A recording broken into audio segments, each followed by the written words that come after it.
Okay, yes, it looks like we are live. Welcome, everybody. My name is Emma Lewzey. I'm at 𝘃𝗶𝗱𝗲𝗄 Philanthropy, and I have a very special guest joining me today. Dr. Adia Gooden is here today, and we're going to be talking about a very important and very timely topic, and that is self-compassion. Okay, so welcome, Dr. Adia. Can you tell us a little bit more about who you are and what you do? Sure. Thank you so much for having me, Emma.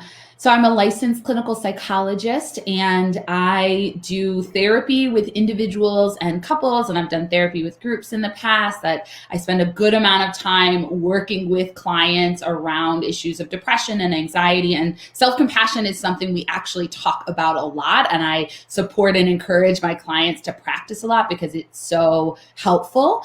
And I'm also in the midst of starting my own business, and I do a lot of speaking and creating an online course on the topic of connecting to our unconditional self-worth.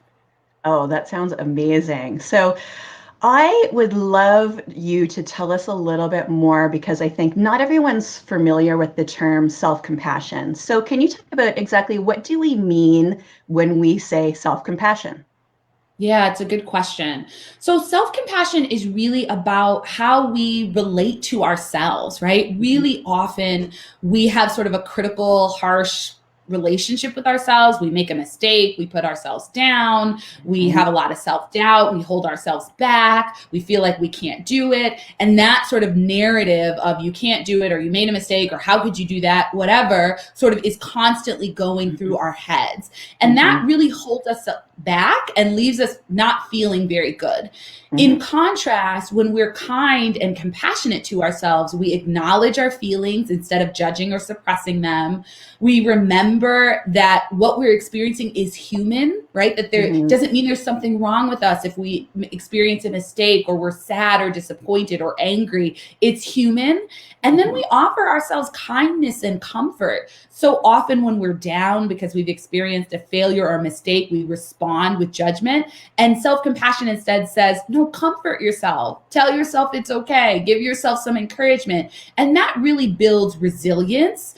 And it mhm. allows us to respond to challenges and sort of be courageous in life in a way that self-criticism really never does.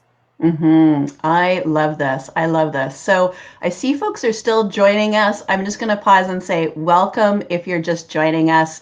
We're here with Dr. Adia, and we're talking all about self-compassion.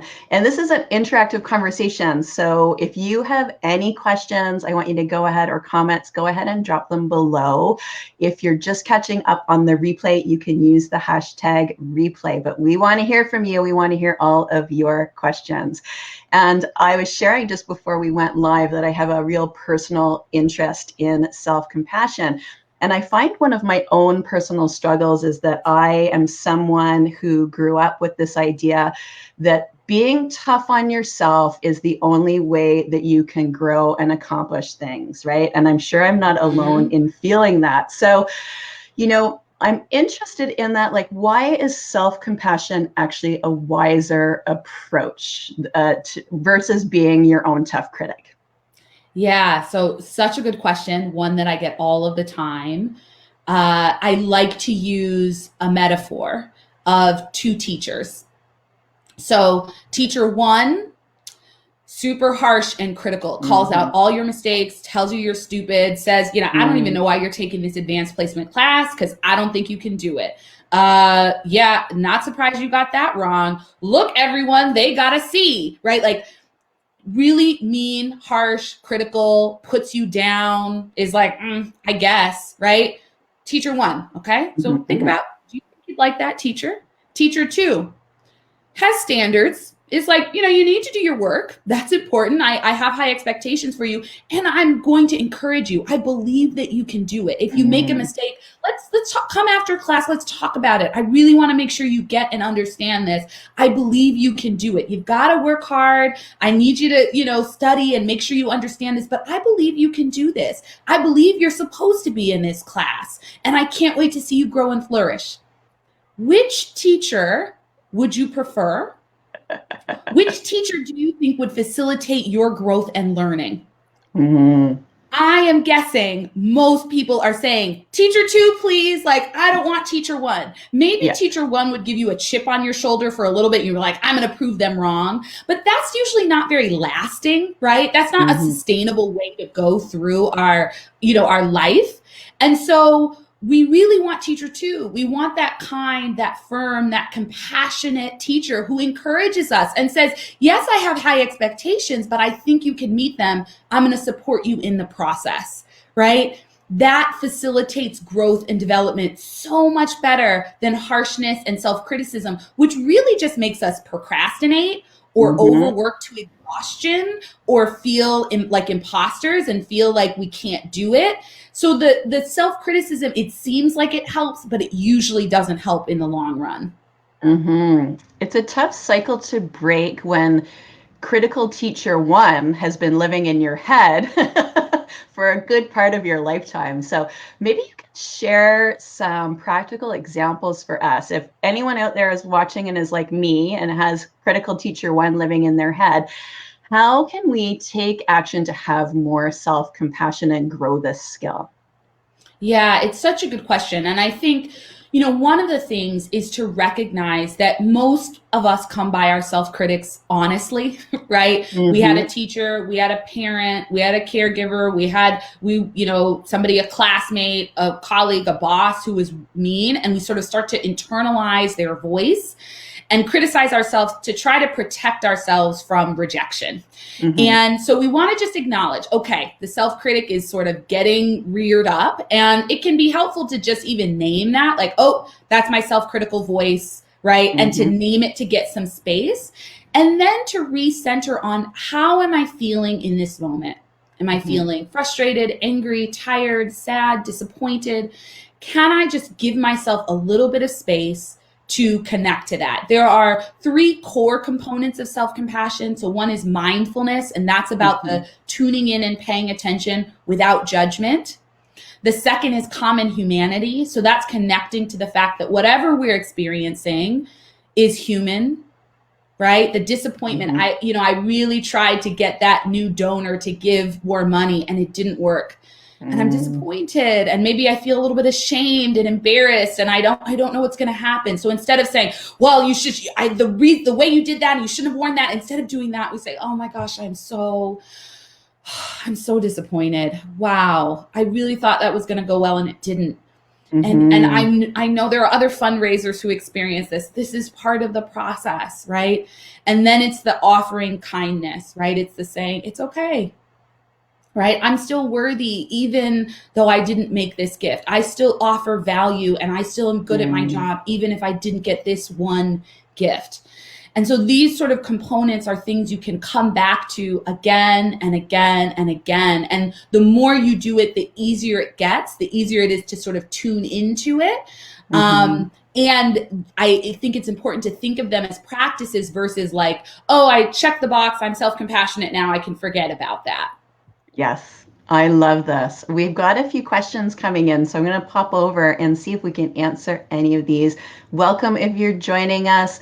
So we have a question from Susan, and this is really nice because it leads into another question I had for you around how do organizations actually support, because this is not something we should just be pushing onto the individual in our organization. So how do organizations support team members in practicing self-compassion? And Susan asks for suggestions on this. How can I help my team members practice self-compassion? I am encouraging and positive and emulating teacher 2, which is a good first step. So any other suggestions for Susan and other folks watching? What can organizations do to encourage greater compassion within their teams, self-compassion? Yeah, this is a great question. And Susan, I love that you're sort of starting out with you're modeling. And I think that's powerful. So to model, to be encouraging as teacher 2 to your team is powerful. I also think modeling and walking through your own experience of disappointment, right? So even telling your team, this didn't go well, and I really started to feel disappointed, and I just gave myself room for that. Or as a team, if the team has a disappointment or a challenge, giving room for that, right? Saying, let's process how we're feeling, right? This didn't go well. Even the positive, right? It can be good, right? Sometimes we breeze past the wins, right? So like giving room for, how are we feeling? Are we feeling frustrated? Are we feeling annoyed? Are we feeling sad? Are we feeling excited and joyful? Giving room for that mindfulness, that checking in as a team around the feelings, and then talking about, even if it's a one-on-one, okay, that didn't work out, that you didn't get the gift or it didn't work out. That's normal, right? Normalizing that as part of the process, right? So that team member doesn't internalize it as, I'm doing something wrong. There's something wrong with me. Now, there may be some ways they can learn from a mistake or do it better next time, but you want to offer that in a compassionate way and affirm they're still a valuable part of the team. This team is still great, and we're learning and growing. And then from that compassionate place, after you've acknowledged the feelings, then it's easier to say, okay, what do we need to do differently? How do we want to pivot this so we're more effective? And it's much easier to do that after acknowledging the feelings than if you try to breeze past them, which is the more sort of corporate business orientation. We don't have time for feelings. We're just rational here. The reality is we're all human. We're people. We bring our full selves to work, even if we try to suppress it. And so when you leave room for that, that's how you engage in self-compassion on a more sort of team level.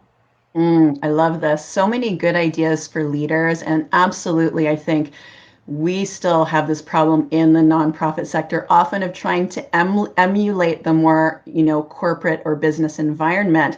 And this idea of presenting this flawless, I'm using my air quotes a lot, professional front that's really undermining our performance in a lot of ways. Because, this is such a great conversation. We're getting lots of questions coming in. So I'm going to go back again to some of these comments as well. Beth saying, critical teacher one lives rent-free in my head. You're not alone there, Beth. Critical teacher one is also in my head too. So I'm glad you're appreciating this conversation. And I'm really happy, again, as I said, from a personal perspective, a lot of my interest in self-compassion comes from not purely selfish place, because it's something I'm really working on as well.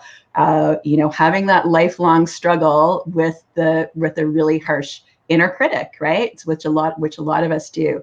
I'm just seeing, Christine was just asking, could you briefly just recap the components of self-compassion there for folks who are just joining us? Mindfulness, common humanity, and then Christine was just missing one there. Yes, self-kindness. So there are 3 core components. Sometimes I talk about 4. We'll talk about 3 today. It'll be simpler. So the mindfulness, common humanity, and self-kindness are the 3 core components of self-compassion. Okay, great.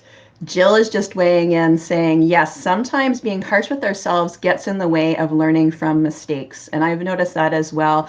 We notice particularly coming up for those folks watching who are doing major gift fundraising. I think we have a lot of growth to do around making room for mistakes, learning from our mistakes, and also, just recognizing we're all human, both as fundraisers, but also as donors. I think we often forget that element you're talking about of the common humanity, that our donors are human as well. So that's great. So thanks, folks. If you're watching, you have any questions, go ahead and keep dropping them below. We love hearing from you. And I'm going to go back to talk a little bit more about something I think a lot of folks are interested in, we haven't been explicit about, which is burnout. So burnout is a really big problem in the nonprofit sector. And I see that research is now showing that self-compassion can actually help mitigate burnout, right? So I don't know if you can talk a little bit more about that, the connection between self-compassion and how that supports avoiding the big problem we have in fundraising and the nonprofit sector, burnout. Yeah, I think that there's a number of connections, and I'm not, an expert in burnout, but I've had experience with it myself, and, certainly clients who experience burnout as well. And, I think we get burned out when we feel exhausted, when we feel disconnected from our humanity and from our, I guess I'd say, human beingness. We feel very caught up in the doing, and you have to do more, and we have to keep working. You got to work harder, and and that sort of thing. I also think in the nonprofit space, the sometimes the belief in scarcity, right? And the feeling that there's sort of this competition and who's going to get the money and how, and if you don't get the money and then what's going to happen, right? Like all of that is exhausting, right? And the irony is, in the midst of raising funds to support good work that helps humans, the people who are doing that get worn down and burned out. Right. And there's something that's challenging if the process leads to, an outcome that sort of like erodes people's mental health and well-being. And so I think that if we can take a holistic view and take a more human-centered view, I love what you said about thinking about your humanity and the humanity of the donor, right? And moving it less out of like a transaction, out of trying to get something, out of, are you going to meet your goals kind of thing, into a how are we connecting as humans? How am I showing up as a human? And I think self-compassion really supports that because it guides us to slow down and connect to our humanity in ourselves, to listen to our bodies, to listen to, when am I tired? When do I need a break? When do I need to stop pushing myself? Let me honor that and acknowledge that instead of just pushing past through it by drinking more coffee and just go, go, go, go, go, right? That's a road to burnout. But acknowledging, I am exhausted, I am tired, I need rest, I need time to regroup and connect, right? And then also sort of putting things in the context of, there's a bigger picture here. It's not just about this one fundraising campaign or this one donor, or this one goal.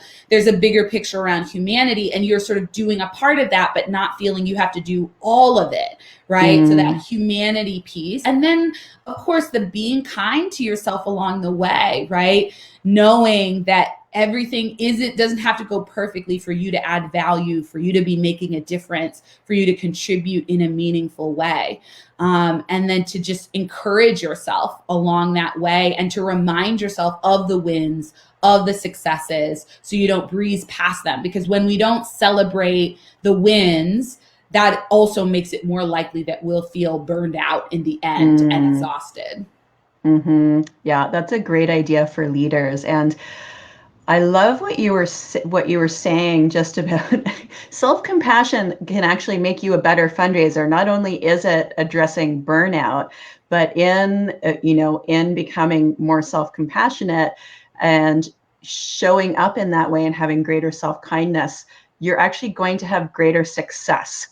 This is what's always greater success in fundraising. So the way in which we're doing it now is not only is it leading to driving ourselves and being overly transactional and overly goal oriented, not only is it leading to greater burnout, but it's also resulting in less success. So it's just it's so ironic in so many ways, and is such a big shift. It's so fascinating to me, this whole topic, in so many ways, because it is such a big cultural shift within our organizations, but also the way in which we show up in our organizations as well. And even, our lifetimes often of dealing with the harsh inner critic who, for me personally, I've only really just started recognizing, right? Because it can be it's been operating so long, it can be so invisible until you start noticing it. So yeah. This is such a valuable conversation. So if you've got questions, go ahead and drop them below. I will ask you one more question, which is, if there was one thing or one idea or one action that you could leave folks with today to move forward in growing that self-compassion, what would that one idea be? Good question. How do I choose? So here's what I'll say. I think that sometimes people have a lot of fear around self-compassion, as we've touched on, and that they just have a lot of resistance to it, right? It just feels so foreign. It feels like, how do I go from, the teacher one, the critical teacher living in my head, to being kind? And I just can't even get there, right? Sometimes with clients, it's like, that is too far, right? Like I'm not ready to go all the way there. So here's what I'd say. If you're feeling that, know that that's normal. Know that so many people are like, be kind to myself. Like, you're asking too much, right? And so what I encourage you to do is imagine your feelings, whatever feeling you're having trouble accepting, maybe it's the anger or the frustration or the disappointment or whatever it is, imagine it as a small child or a puppy or your favorite baby animal. And imagine, like, if you saw a little puppy that was sort of crying in the corner because it was sad, like, what would you do in response? You wouldn't be like, well, what's wrong with you? Yeah, I mean, you threw the bone outside, so that's why you don't have it now. Like, get over it, right? Like, you wouldn't do that, right? You'd say, oh my gosh, come here, right? You'd hold it to your chest and you'd say, it's okay. I know. It's hard. It's scary. It's okay, right? So imagine doing that. Whatever you choose, a puppy, whatever, one of my clients said, baby elephant. I'm like, great. You might not want it to sit on you, but you can imagine comforting, right? So choose something and use that as this sort of embodiment of your feelings, and then offer comfort to that being. And doing that will make it easier if it feels hard to give it to yourself. And you'll still be able to tap into the self-compassionate part of yourself. It'll still calm you down, because that's one of the things self-compassion does. It soothes us, calms us down, helps us to feel more centered. And then that's when we can think and problem solve and do all of that stuff even more effectively. So just start there. Start by imagining a baby or a puppy and comforting it when you feel any emotion. And that's a really sort of simple way into self-compassion. Such a good and actionable idea, too, that all of us can put to use. So I had a couple more comments and questions coming in. I will go over here now. Okay, apart from modeling self-compassion for direct reports or team members, Susie is asking, any thoughts on introducing this concept up the leadership channel? So let's say if you're in a leadership role, but you're also wanting, the senior executive team or a board to start embracing this idea of self-compassion. Any thoughts for Susie about how she might be able to start encouraging this idea up the ladder, so to speak? Yeah. So, I mean, depending on the nature of your organization, I'm going to make an assumption here, which is that the senior leadership of your organization values research. Yeah. And because that's often sort of a value, right? Is that, research and evidence of how these things are going to help maybe the bottom line or help productivity usually help the leadership get on board. And so what I would do is look into that research. Kristin Neff, 𝘂𝗶𝗱𝗲𝗂𝗂. She's a psychologist. She has a lot of great research and work on self-compassion. So if you go to her if you Google her, you'll find her TEDx talk, you'll find her website. She has a lot of resources, and she's done a lot of research in the area, right? So research that shows that self-compassion builds resilience, that it helps well-being overall, that it helps mental health. I'm imagining there may be some research around productivity, around teams working better. So I would look for that research evidence and then sort of present it as, hey, this will actually help our organization and our teams to work better. If you've had issues with attrition or losing people, right? You could say, that's a loss of talent, and it takes time and energy and money to hire new people. So you could also say how creating a culture of compassion helps to retain people, helps to connect better on a human level, which is great for fundraising, I'm imagining. So I would present that evidence, and then I think that would be, that would help people get on board. Yeah, that's a great idea. I hope that's helpful, Susie. So speaking of resources, I'd love to hear if you have any other resource recommendation for us. And if people want to take a deeper dive into this topic, tell us a little bit more about how they might be able to do that. Yeah, it's such a good question. So yes, Kristin Neff has a lot of really great resources, so I'd recommend her work. I also did a self-compassion challenge in the month of January, and I'll share the link because you can still sign up and get the workbook. So the challenge isn't live, but you can get the workbook, and all of the videos are available on my Instagram. So you can go back and I break down each of the components, and I use 4 components of self-compassion in that challenge. So I break them down and do a deep dive, and then there's sort of a workbook that guides you through sort of practicing self-compassion. So you could do sort of a self-guided self-compassion challenge if you wanted to take a deeper dive. And then I also mentioned that I do a lot of work on self-worth and unconditional self-worth. And I see self-compassion as a component, as a thing that helps us connect to the fact that we are worthy unconditionally. And so I have a free ebook about that as well, that I will share the link, and people can sign up to get that free ebook that shares a little bit more about unconditional self-worth. And I have a TEDx talk on that topic as well. If people are curious about that and want to check it out, you could just Google unconditional self-worth or my name on TEDx talk and you'll find it. Excellent. So we'll also go ahead and make sure we include all of the resources that you mentioned and links. We'll update the post that goes along with this video so that folks can find all of those great resources. Dr. Adia, thank you so much. This has been such a wonderful conversation. I know I've benefited personally, and I feel like this has been really beneficial for organizations watching as well. I hope it's just the start of this conversation, because I feel like we've just scratched the surface. So we'd love to have you back again to talk a little bit more about this. And in the meantime, folks, thank you for coming. Keep the questions coming in, because we'll come back and check in, and do check out the resources. We'll make sure that we include those in the post as well. So thank you again. Thank you everyone for watching, and we'll see you next time. All right. Thanks so much for having me. Bye, everybody.